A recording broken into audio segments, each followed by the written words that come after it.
देखते हैं हम लोग आपका कक्षा 5 और अध्याय 6, ठीक है ना।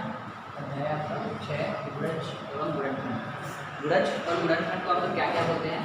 जैसे हम लोग दो चीज़ों को जानते हैं। एक तो क्या है हमारा पहाड़ा, ठीक है ना, जैसे 2 का पहाड़ा, 3 का पहाड़ा, ठीक है। तो उसको हम लोग यानी कि उसी संख्या को उतनी बार गुणा करना है, ठीक है ना। उसी संख्या को हम लोग क्या है उतनी बार गुणा करना, वो क्या कहलाता है आपका गुणन कहलाता है, गुणज कहलाता है, ठीक है ना। किसी संख्या का पहाड़ा या पहले 2 बार गुणा करने पर क्या आएगा, 3 बार गुणा करने पर क्या आएगा, उसी संख्या में 4 बार गुणा करने पर क्या आएगा, ये क्या कहलाता है आपका गुणज कहलाता है, ठीक है ना। या हम लोग इसको क्या लिख सकते हैं आपका गुणज, या हम लोग ऐसा लिख सकते हैं पहाड़ा, या इसको हम लोग बोलते हैं अपवर्त, क्या बोलते हैं आपका अपवर्त, ठीक है ना। आप क्या बोलते हैं इसको गुणज बोलते हैं, ठीक है। ये किसी संख्या का पहाड़ा या उसके बाद क्या हो सकता है उसको अपवर्त, ठीक है। ये आपको देखने नहीं मिलेगा, ये और ये किताब में क्या मिलेगा आपको, ये अपवर्त मिलेगा और गुणज मिलेगा, ठीक है। और आगे चल करके हम लोग को ये वर्ड, ये शब्द देखने के लिए मिलेगा अपवर्त होता है, ठीक है। अब मैं जैसे किसी संख्या का गुणज या अपवर्त निकालने के लिए बोलता हूँ, अगर मैं बोलूँगा कि क्या है 3 का क्या हो जाएगा, 3 का गुणज या अपवर्त याद करें, है ना। ये क्या हो जाएगा अपवर्त, इसका क्या हो जाएगा अनंत तक आ जाएगा, ठीक है, बहुत सारा। तो अगर मतलब 3 का अपवर्त क्या हो जाएगा, तो 3 का अपवर्त क्या हो जाएगा 3, 6, 3 गुना 6, 3 के 9, 3 2 को 12, 3 2 को 15, 3 6 18, ठीक है, 3 7 21, 3 8 24, 3 9 27 और 3 9 30। इसके आगे भी आ जाएगा, ठीक है ना, इसके आगे भी आ सकता है। उसके बाद फिर 4 का बोलते हैं 40 में 4, 4 गुना 4 के 12, 4 को 16, ठीक है, 4 को 16, 4 को 24, 4 6 24, 4 7 28, 28, 4 9 4 8 32, 4 9 36 और 4 9 में 40, 4 9 में 40, ठीक है। ये क्या हो गया हमारे इसके 3 के गुणज या अपवर्त हैं, या इसको हम लोग क्या पढ़ते हैं सरल भाषा में हम लोग क्या बोलते हैं, ये 3 का पहाड़ा और 4 का पहाड़ा है, ठीक है ना। 3 का पहाड़ा और 4 का पहाड़ा है। अब इसमें आगे हम लोग देखेंगे, मैं डायरेक्ट यहाँ से आप लोग को बता देता हूँ। आगे याद करते हैं अपवर्त हम लोग किसका यूज करते हैं, लघुत्तम, ठीक है ना। क्या कहते हैं इसके बाद आता है एक शब्द लघुत्तम, लघुत्तम समापवर्त्य, ठीक है, समापवर्त्य, ठीक है, लघुत्तम समापवर्त्य। लघुत्तम समापवर्त्य मतलब क्या हो जाता है, लघुत्तम मतलब होता है सबसे छोटा, ठीक है, समाप यानी कि समान, ठीक है ना, और अपवर्त्य, ठीक है, अपवर्त यानी कि गुणज या इसके पहाड़े में जो संख्या आती है वो सबसे छोटा, इसका सबसे छोटा समान गुणज क्या होता है, यह सबसे छोटा ऐसा संख्या जो इसमें समान दिखता है। अब देखो इसमें क्या है, समान कुछ दिख रहा है क्या, सबसे छोटा या कौन कौन सा समान है ये देखते हैं।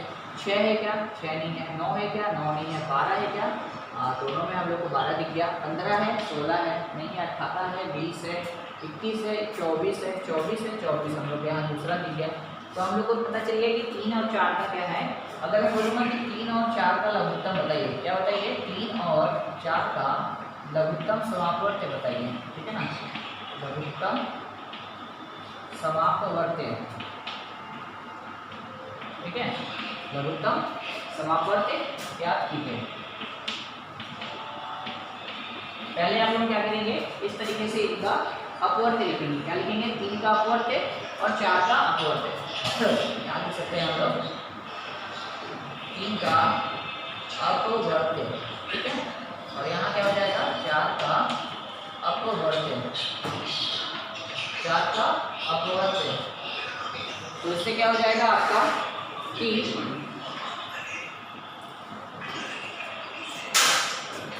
4 का अपवर्त्य, ठीक है, तो ये हो गया आपका 4 के अपवर्त है। अब हम लोग को क्या करना है, 3 और 4 का समान अपवर्त है, तो हम लोग को लिखेंगे 3 और 4 के समान अपवर्त है। 3 और 4 के समान अपवर्त है। क्या क्या मिला हम लोग को, 12 मिला और 24 मिला, 12 और 24 मिल गया। 3 और 4 का समान अपवर्त क्या क्या मिल गया, 12 और 24। लघुत्तम बोल रहा है, यानी कि हम लोग को क्या लेना है, सबसे छोटा समान अपवर्त है। तो समान, तो 3 और 4 का लघुत्तम समान अपवर्त है, क्या आ जाएगा, 12। क्या आ जाएगा, 24 बड़ा है कि 12 बड़ा, 24 छोटा है या 12 छोटा है, तो 12 छोटा है। तो इससे क्या हो जाएगा हमारा, ये आपका समान अपवर्त है, लघुत्तम समापवर्त है, आपका क्या हो जाएगा, 12 हो जाएगा। ठीक है, इस तरीके से हम लोग बाकी का भी निकाल सकते हैं। अब हम लोग देखते हैं आपका, अभी हम लोग देखिए अपवर्त है, अब हम लोग देखेंगे क्या, अपवर्तक। ठीक है ना, क्या देखेंगे, अपवर्तक, या हम लोग क्या बोल सकते हैं इसको, गुणनखंड। क्या बोल सकते हैं इसको, गुणनखंड। ठीक है, जैसे हम लोग क्या बोल सकते हैं, अगर हम लोग कोई ले रहे हैं संख्या 12 का अपवर्तक,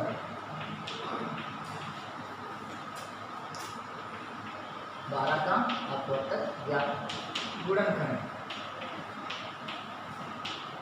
ठीक है, यानी कहने का मतलब क्या है आपका, 12 का गुणनखंड, यानी कि 12 किस किस के पहाड़े में आता है, या 12 किससे किससे विभाजित होता है। क्या है, 12 किस किस से विभाजित होता है। ठीक है, पहला है हम लोग क्या देखेंगे, 12 के अपवर्तक या 12 का गुणनखंड। ठीक है, तो 12 के अपवर्तक क्या क्या हो जाएंगे,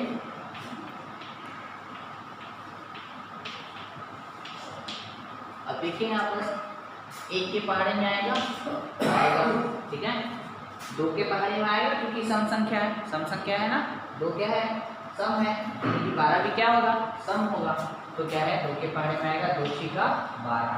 ठीक है, उसके बाद फिर किसके पहाड़े में आएगा, 3 चौको 12, 4 तिया 12, 6 दूना 12, 12 एकम 12। ठीक है, ये हो गए इसके गुणनखंड। ठीक है ना, इसको क्या बोल सकते हैं हम लोग, 12 के अपवर्तक या क्या हो जाएंगे, 12 के गुणनखंड। ठीक है, हम लोग दोनों लिख सकते हैं, 12 के गुणनखंड या 12 के अपवर्तक है। क्या क्या है, 1 के पहाड़े में क्या, 2 के पहाड़े में आया 2 6 का 12, 3 के पहाड़े में आया 3 चौको 12, 4 के पहाड़े में आया 4 तिया 12, 6 के पहाड़े में आया 6 दूनी 12, और 12 के पहाड़े में आया 12 एकम 12। ठीक है, 5 के पहाड़े में नहीं आता, 5 दूनी 10 कम हो जाएगा, 7 के पहाड़े में 7 दूनी 14 ज़्यादा हो जाएगा, 8 के पहाड़े में 8 दूनी 16, 9 के पहाड़े में 9 एकम 9, 9 दूनी 18, तो ज़्यादा हो जाए, 12 नहीं आ रहा है उनके पहाड़े में, इसलिए हम लोग उनको नहीं लिखे। लिखे क्या, लिखे ना, 1 2 3 4, 4 के बाद हम लोग 5 छोड़ दिए, क्योंकि 5 के पहाड़े में नहीं आता। 6 लिखे, 6 के पहाड़े में आता है। 7 नहीं लिखे, 7 के पहाड़े में नहीं आता, 7 एकम 7, 7 दूनी 14। 8 के पहाड़े में भी नहीं आता, 8 एकम 8, 8 दूनी 16, 12 से ज़्यादा हो गया, और 8 एकम 8, 12 से छोटा हो गया। 9 के पहाड़े में भी नहीं आया, 9 एकम 9, 9 दूनी 18, 10 एकम 10, 10 दूना 20, 11 एकम 11, 11 दूना 22। ठीक है, इन सब के पहाड़े में नहीं आया, इसलिए हम लोग नहीं लिखे। ठीक है, वैसे हम लोग यहाँ से देखें तो जोड़ी बनता है, 1 के पहाड़ में आया तो 1 का पहाड़ा 12 एकम 12, यानी कि 1 और 12 आ गया। 6 दूना 12, यानी कि 2 के पहाड़े में भी आएगा और वो 6 के पहाड़े में आएगा। 3 चौको 12, 4 तिया 12 या 3 चौको 12। ठीक है, इस तरीके से भी हम लोग देख सकते हैं, चाहे तो हम लोग वैसे भी लिख सकते हैं। ठीक है, जल्दी बनाने में या ऐसे करते हैं, या अगर हम लोग बोलेंगे 12 एकम 12 यानी कि 12 1। ठीक है, 6 दूनी 12 यानी कि 6 और 2, 3 चौको 12 यानी कि 3 और 4। ठीक है, ऐसे भी लिख सकते हैं, और उसके बाद फिर उसको हम लोग क्या कर सकते हैं, ऐसे आरोही क्रम में, बढ़ते क्रम में हम लोग लिख सकते हैं। ठीक है, ये हो गया आपका। उसके बाद फिर क्या बोलता है, अगर हम लोग यहाँ पर ले लिए एक और संख्या, क्या 12 के बाद ले लेते हैं हम लोग 14। ठीक है, 12 के बाद क्या ले लेते हैं, 14 के गुणनखंड या 14 के अपवर्तक।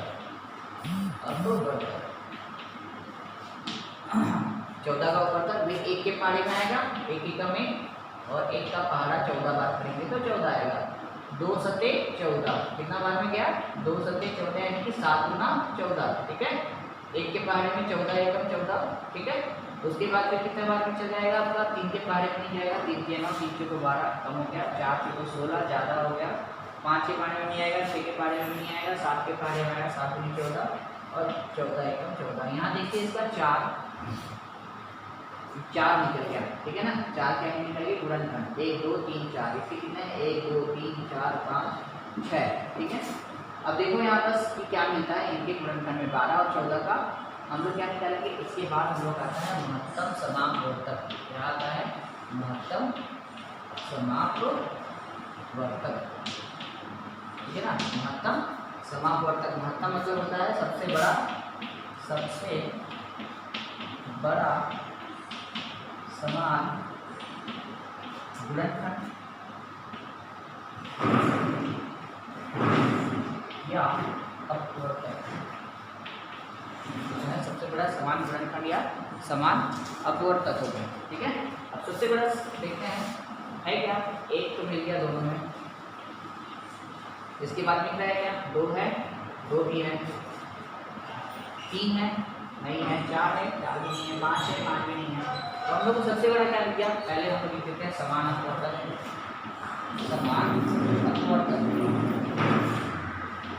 किसके किसके 12 एकम 14 समान अपवर्तक क्या क्या मिल गया हम लोग को 1 और 2, क्या लेना है हम लोग को सबसे बड़ा समान गुणनखंड या अपवर्तक। अब 1 और 2 में क्या बता है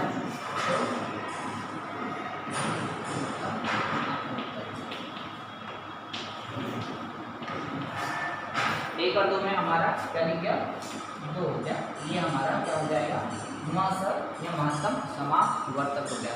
इस पार्ट में आपकी 2 ही चीज़ें, महत्तम समापवर्तक याद करना और लघुत्तम समापवर्तक याद करना। इसके पहले मैं आपको लघुत्तम समापवर्तक बता दिया, ये आपका महत्तम समापवर्तक बता दिया।